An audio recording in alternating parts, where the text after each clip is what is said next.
আসসালামু আলাইকুম, সবাইকে শুভ সকাল। তবে এই ভিডিওটা সকালের জন্য না, ভিডিওটা দুপুরের জন্য। তাই এখনও সময় আছে, আপনারা চাইলে করে খেতে পারেন। আমি আজকে তৈরি করছি হাঁসের ডিমের ভুনা, হাঁসের ডিমের কারি করছি। দেখুন, আপনারা যেভাবে করেন আমি ঠিক সেভাবেই করছি। তো এটা আমার ভাবির ডিম থুকু, আমার ভাবির হাঁসের ডিম। তো যেটা বলেছিলাম সেটার আমি ভিডিওটা নিয়ে চলে আসছি। আপনারা যেভাবে ভুনা করেন আমি দেখুন ঠিক সেভাবেই করছি। আমি বাটা পেঁয়াজ দিয়ে করছি। তো হাঁসের ডিমের ভুনা খেতে খুবই মজা।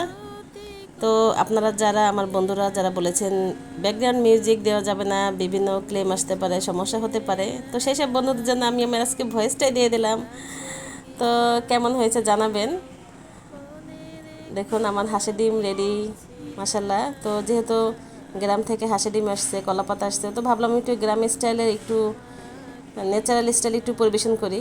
দেখুন আমার দুপুরের লাঞ্চ রেডি হয়ে গেছে, দুপুরের থালি।